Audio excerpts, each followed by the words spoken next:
The morning after we bought it in the evening, we sent out a letter, and that letter was on average a 60% rate increase. And then 3 months later, we were actually at higher occupancy than when we bought it. Think about the value creation on that. That is the difference, I think, fundamentally between those two. I think if you're trying to, especially if you're getting into storage, and you say, how can I make this a passive investment? That's what we want to dive into here, right? Like, how can you do this if you're starting out?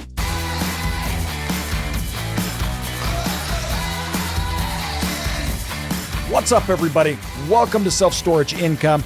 And today we are comparing. We are talking about two different asset classes, and we might include some more, but really we're getting to the heart of operations and running a storage facility versus other assets.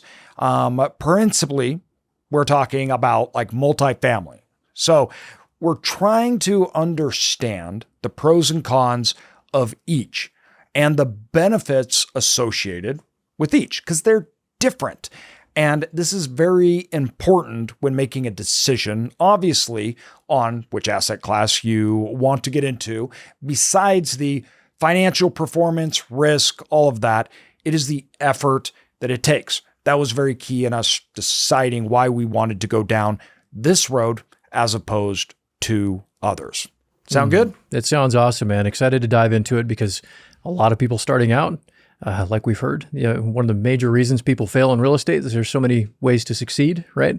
Yep. So what asset class do you pick and why? And does it actually fit with your goals and your vision and where you want to be as an investor or an operator? So I'm excited to dive into it, and especially excited to hear you on the multifamily, your pros and cons. Like, why would you or why wouldn't you? Why wouldn't you? Yeah. This is really important today, especially because we did a masquerade at our house that we were inviting people over to support Junior Achievement, which teaches kids about finances, right? So we have all these banks and other people in there. And the bank, I was talking to one of the banks and they said, all our multifamily guys, everybody's moving capital and they're trying to get into storage. They're trying to leave this asset class. This is something that I've heard a lot from. People are moving out into storage, and there's reasons for that. And there's especially reasons for that in today's environment as opposed to, 4 years ago. And I think this gets at the heart of kind of some of the stuff we're talking about. So I thought I'd start out with that. The reason I think we see this interest is twofold. First of all, regulation. Government regulation over individuals' housing is way more because we don't have people living. It's a totally different type of lease and a totally different type of arrangement. They are, annualized leases. We are month-to-month contracts. We are not housing anybody. It's actually against the law to live in a storage facility. So it's not only our rules, it's literally against the law. So we have very strict laws. They're simply putting stuff on a floor, and we allow them to do that for a price. And if they don't follow the rules or we don't want them to anymore, we kick them out. That's obviously not how it works with living conditions. Now, the second reason I think is the overall expense and cost and how thin the margins are in multifamily, as well as the cost and the debt cost today. I think it just makes it harder to get a lot of these deals done. And I think a lot of people are viewing this as there's more limited upside. So there's massive interest in storage for those reasons.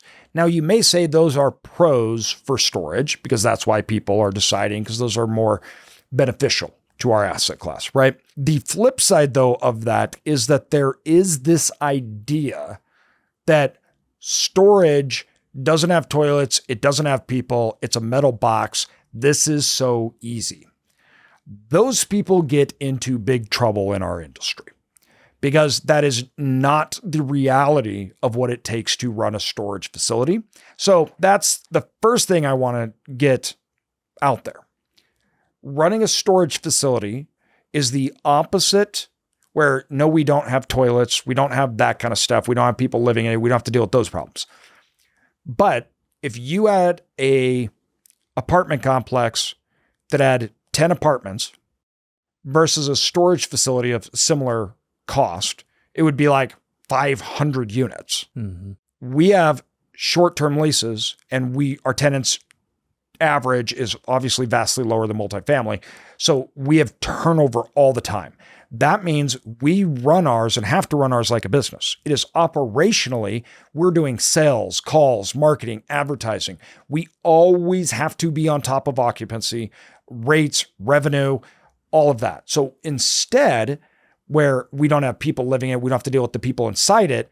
We deal with more like the retail, trying to get people in, trying to sell them, trying to get it, because you have to continually do that. If you don't, right, you can only win by being a low cost leader, or you're in a market where demand's just so high, you just happen to be lucky. And that is not normal today at all. That's not going to last. And to find markets like that is actually rare right now. So really, it comes down to, if you're maximizing for occupancy and you don't want to do any work at all, if you don't do the things we're going to talk about, how to reduce the time and energy spent into it, you're going to run into a situation where the only way you can do that is to be really cheap. In today's environment where cap rates are and the cost to build storage, that doesn't work anymore. And that is causing a lot of problems. People are building, or they're buying, and they have in the last 3 years, at the highest costs we've ever seen.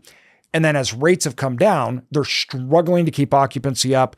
And then they're having to discount rates, but at that discounted level with the cost that they purchased it at, or the cost to build, doesn't work. The math doesn't work at all. No. So that is the difference, I think, fundamentally between those two. One, we operate it like a business. We are bringing people in, we're doing sales, you're trying to find other lines of revenue, but we don't have to deal with all the crap of people living in it, toilets, everything else. So first of all, I'd say they're different. Not that necessarily one is more or less work, because I think that would definitely depend on how you look at it. We are way more tech heavy. I think if you're trying to, especially if you're getting into storage and you say, how can I make this a passive investment? That's what we want to dive into here, right? Like, how can you do this if you're starting out? If you're at our level where you have 11, 12,000 doors, there is no passive, unless you hire a third-party management. Of course, apartments or storage, hire a third-party management company. That's totally different. That's not what we're talking about. We're talking about active management. And for most people, even starting out in storage, that's not an option because they're buying something so small, they can't. Third-party management cuts all the profit out, so it doesn't make sense to buy it. So they have to do it. So then if you're making that choice between a fourplex and a storage unit with 50 units, right? Which one's more work, which one's less? I would almost argue that maybe storage is more because you have way more tenants. You got to fill it up. You got to do those things. Where fourplex, you may have tenants that just stay in there and pay the bills for 2-3 years, and you get some calls, things like that. But storage, it will be ongoing and seasonal as you're trying to fill up, things like that. So break down kind of the operations and the importance of the operations in a storage facility, and then we can kind of compare. Are you a new self-storage investor and want to know what that facility is worth, what the risk is, how to underwrite it? Well, that's exactly what we do in a feasibility study. A feasibility study, we actually look at the market for you. We look at the finances, the underwriting, we show you where the upside is, the downside, and all the risk. That is actually what you can provide to banks to get capital and investors. It's a big worksheet, which most banks actually require. So if you want to know what a storage facility is worth that you're looking at, come to us, follow the link in the show notes, and we will tell you. Yeah, operationally speaking, you're talking, you already touched on this a little bit, but we're really, really heavy on the tech side. We're really heavy on the marketing, customer acquisition side. That's constant. I mean, we're adjusting rates all the time. We're doing the rate management. We're managing our websites. We're kicking out promotions. You have the customer service and sales aspect of it. Again, you've got 10-12% of your customers every month churning out. And again, this is on average, on our portfolio. It could be totally different for a small facility where you've got, all these big RV units or something, and you got everybody's cheap been rates there for 20 and years. things like that. Yeah. So it could differ, but we actively are raising rates. We're actively engaged in that which causes turnover, which we actually want. Exactly. If we didn't have turnover, that would be a big problem. Yeah. So we start getting up into the high 90s plus occupancy. We start jacking rates. We really want to see that churn again. We want to get people in, be able to have that rate runway, drive revenues. So a lot of revenue management, a lot of marketing, a lot of, again, people like to say, hey, there's no toilets, there's no this or that. But again, you've got 4 people or you've got 10 or 20 people versus, from a fourplex versus storage in a storage facility of a similar size, right? Or acquisition cost, where dealing with those 20 people, it could be somebody getting locked in the facility late at night. They're calling you. It could be, hey, when's my bill due? Or, hey, what's this? Or, hey, I saw this guy doing this thing. Or, hey, my door doesn't work. And what's somebody my gate robbed code? my unit. Somebody broke in. Somebody's hopping the fence. The gates don't work. A million different things could be going on. And we get all kinds of inquiries all the time. We obviously have systems to filter these things, but again, they happen. Yes. You have to manage that. Especially because for the cost comparison, you got to remember a fourplex versus storage, that could literally be 4 people versus 50. So there is we're talking volume of people, right? Yep. So there's more incidents. Obviously, the more people you have in it. Yeah. I mean, even some fourplex, you're looking at the difference of a fourplex and storage, that may be 100 units in a lot of markets. So you're going from 4 touch points here to 100. Yeah. How do you manage that? What are the processes and the flows that you're going to have to manage to effectively take care of those customers? Because again, retail, running a business, it's customer service and sales. Yes. It's the key to success in storage. But the maintenance piece too, you're talking roofs, you're talking asphalt, you're talking gates, you're talking cameras. These things don't just sit there and exist. They're getting hit all the time. You're talking unit doors, the bollards, the gate itself, the buildings. You've got all kinds of things that are going on all the time. You have the on-site management of those units. Somebody's moving out. Okay, how do you verify that they moved out? What do you do if they don't move all of their things out? What's the process for that? You've got to have boots on the ground that's going through the facility, verifying that things are what they're supposed to be, that people are moving out, that people are in the right units they're supposed to be in. There's technology, again, like NoKey that can do those things. You can do some of those things remotely, but you will never eliminate the need to have somebody a presence on site. Absolutely. That doesn't exist. Go through something. Yeah. There is property. It's property management. Maybe we'll have Optimus robots at some point. Maybe. That'd be wonderful. Hopefully they're smart enough to see if there's doors dinged and on and on and on. Yeah. Cutting grass. Well, then, to your point, people living in units, constant. It's almost every, I want to say, I don't know if there's been a week that's gone by with our portfolio that we have now, where we're not finding someone trying to live in a unit. Yeah. It's happening all the time. Yeah, all the time. So things that you're absolutely going to have to deal with. If people aren't paying their bills, what are you going to do? How do you handle the evictions, collections, the auctions, evictions, everything? Auctions. So it's very operationally heavy. I get upset when I hear the word passive in anything, because even to the point, like third-party management wise, like you're managing the third-party management. I mean, there's so many pieces. Yes. If you are direct investing, outside investing with somebody else in like a fund, right? Like our investors, they don't worry stuff. They get their notification. Limited partner. They're a limited partner. Outside that, if you are owning directly and you actually own it and need to do stuff, even if the third-party management, it's not truly passive. No, it's really not. We've got a whole team of people on the other side of the building right now that live, eat, and breathe all of this 24/7. Yes. I mean, I was just talking to our team this morning. Our IT team's getting calls from people having gate issues at 5 a.m. You got contractors going in, getting stuff, figured out for the day, going out to their jobs, and something's happened with the gate. If there's a gate company out there where they don't break, that'd be great. Hit us up. We need to find that. Well, and I think too, we talk about all this stuff and you can see the differences where if you're in multifamily, you're not thinking about that stuff, right? We talk about those differences. We talk revenue management and everything. And I think this is an important piece that in multifamily, generally the market is setting prices.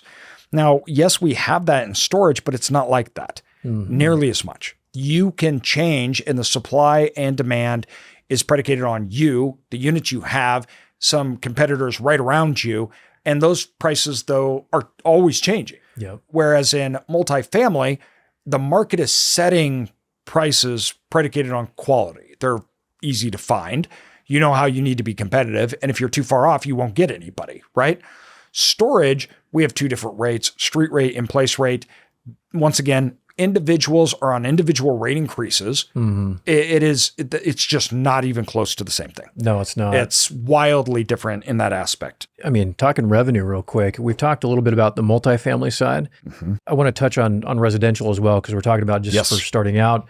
One of the things that I absolutely love, you're talking about comparables, right? Yes. I love about storage and other assets like it is you can affect value because it's based on the income.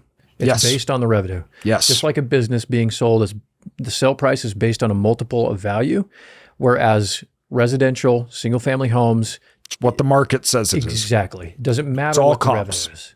Yep, so all comps. Something to keep in mind. Yep, that's a great aspect about this business and commercial real estate in general.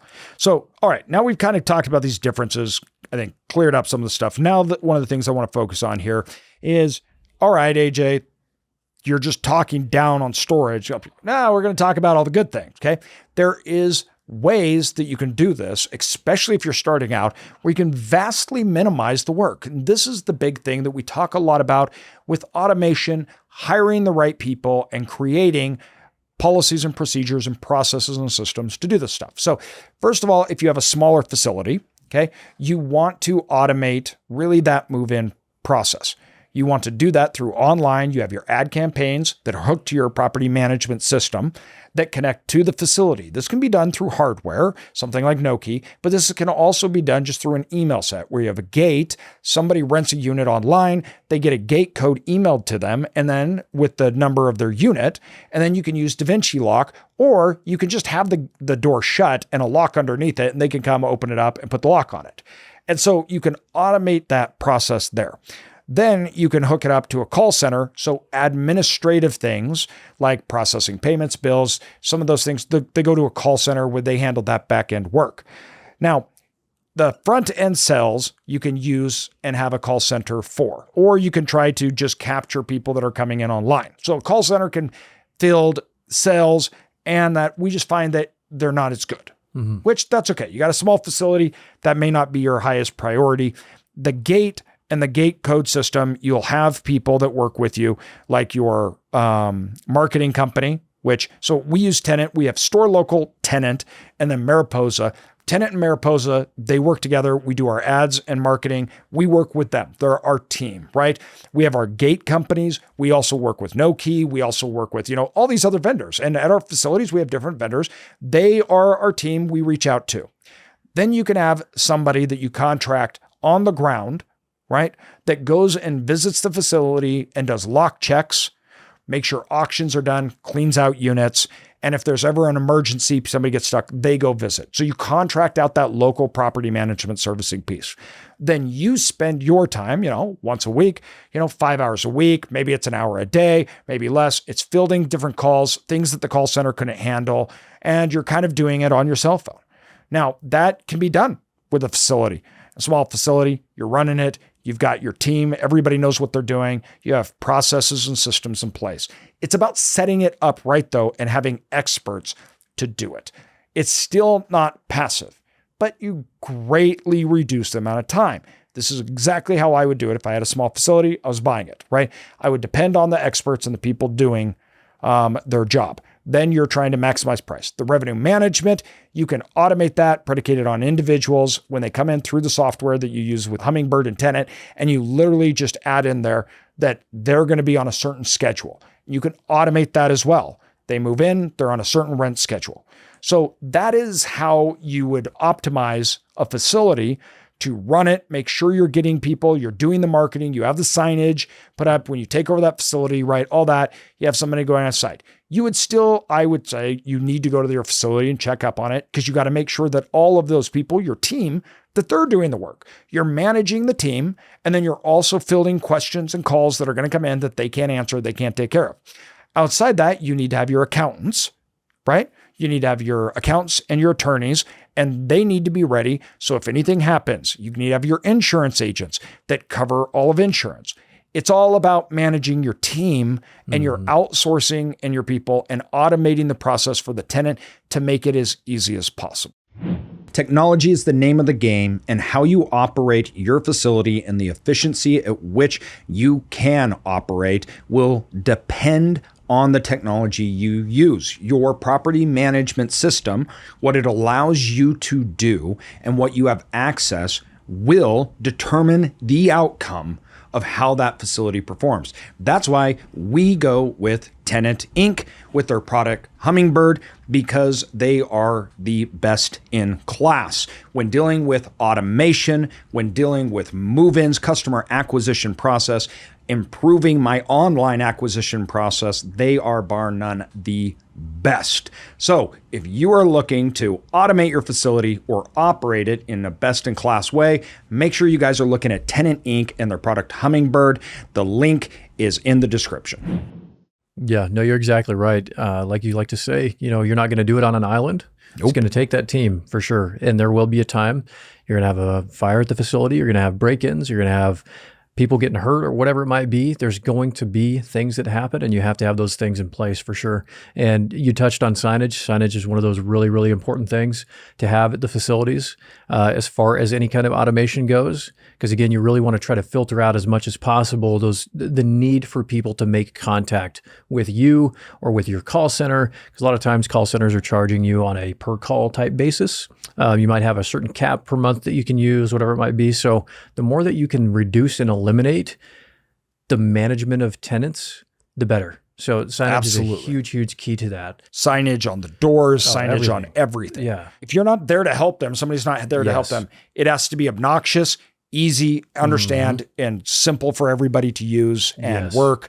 And they have to know that they can call somewhere, that they can go online, that they can get something. You have to have that stuff in place. Oh, security cameras. Your security cameras, you're huge. If you're doing this and you're not going to be outside or have somebody on site, cameras on everything, everywhere, have good camera coverage. Your infrastructure along with associated with the technology and the hardware, your gate systems, your online systems, your call center and your cameras and your security, that is where you have to offset that work and on the ground.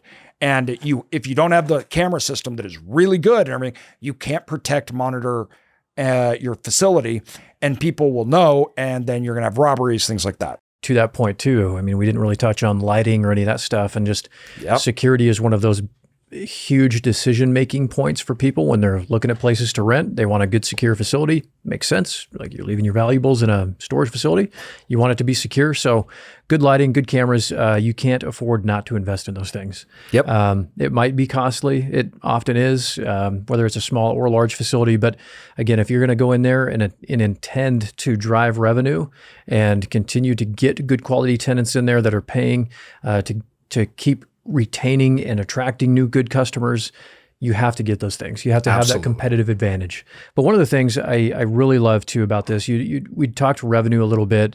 We talked about month-to-month leases versus more annualized type leases.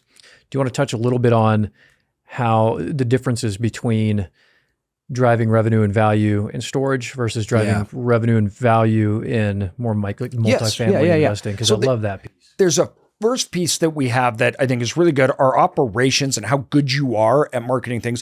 That drives your value, where lots of times in multifamily, it is the actual physical asset. And I was talking with this for our Drunk Real Estate podcast, because we were doing a whole section on different asset classes.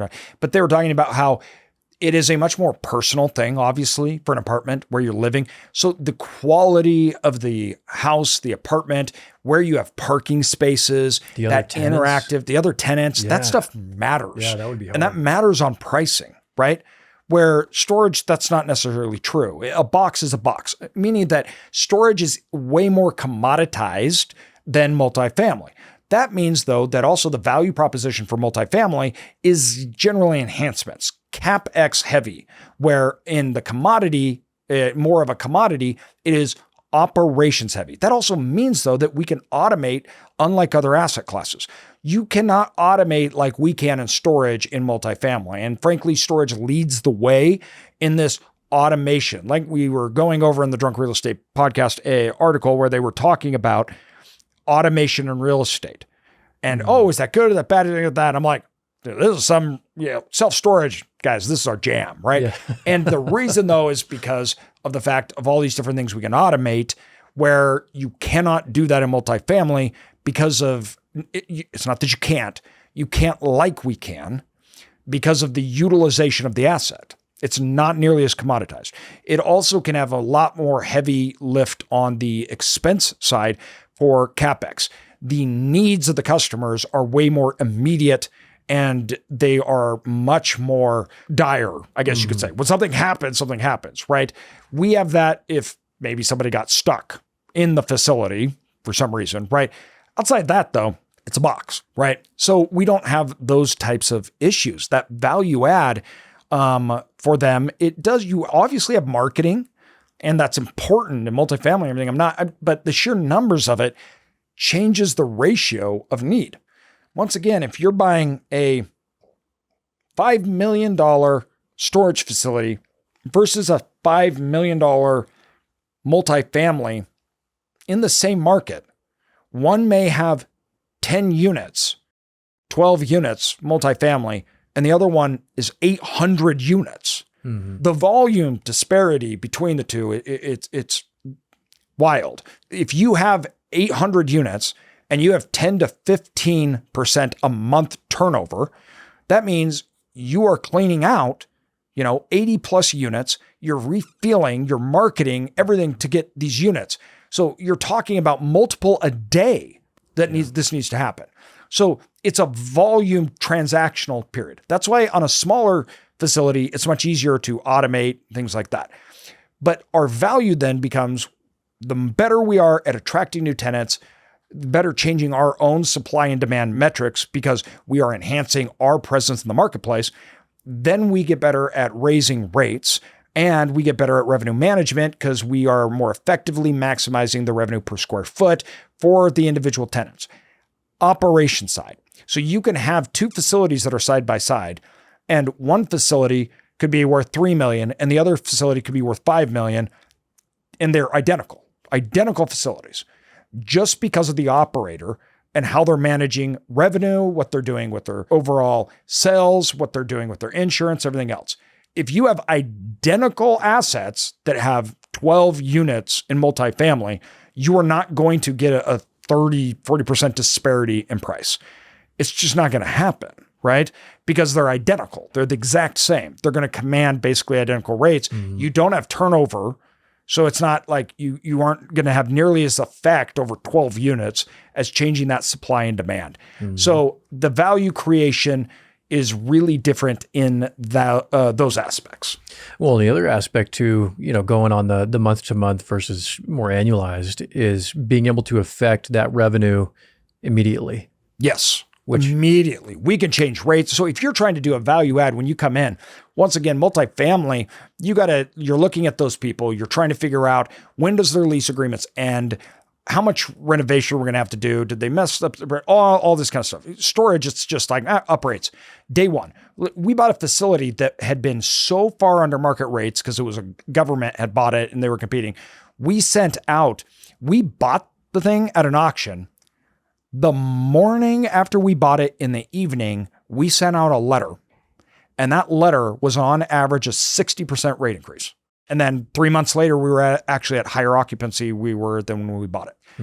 Think about the value creation on that, right? That's massive. Expenses don't change. So those are the things you can do. Storage, you just couldn't do that. I think there's probably laws, obviously, against jacking people's rates up 60%. Well, and what would 60% on a multifamily unit? Nobody can pay it. Yeah. You're hitting totally different demographics. Where like on this one, it was a 60% increase. If people are like, oh, you're horrible. I think our average monthly rent increase though on that was like $6 or something like that. Right. That was the increase, $5-6, right? So it's not the same thing. Yeah, no, at all. It really isn't. It really isn't. And then two, once you do have that churn and turnover, the economies of scale that you have when you have 10% vacancy in 800 units versus 10% vacancy in 20 units. Yes. Right. So that's another thing with multifamily to think about or residential to think about is that effect and impact on revenue. When you do have that churn or the vacancy,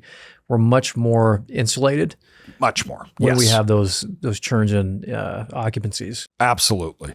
All right, everybody. I hope this makes sense. This is a great topic. Good little breakdown. Really good topic here where we could really discuss this and the differences, the pros and cons. It also boils down to what you need to do. So this episode can be like we talked about. You need your team. What are the differences? So what are the focus areas? How to prioritize? And then the quality of team that you have on these vendors and third parties, how to reduce your work. So how to get true automation, right? It's not true passive. We're talking about automating those functionalities within the operations to buy, sell, everything else, third partying it out. That's essentially the playbook here. And that's how you do it to minimize your time while maximizing your effort. So I hope that was helpful, everybody. And I hope you liked it. Let us know what you thought in the comments. We obviously missed something because there's so many things we can mention. So please, you guys tell us, what did you guys think about when you're hearing it in differences between multifamily and storage? What are the differences you can think operationally, all that kind of stuff that you guys have thought about or recognized while you're out there investing or trying to get a property? Let us know. Thanks, everybody. Thanks, everybody.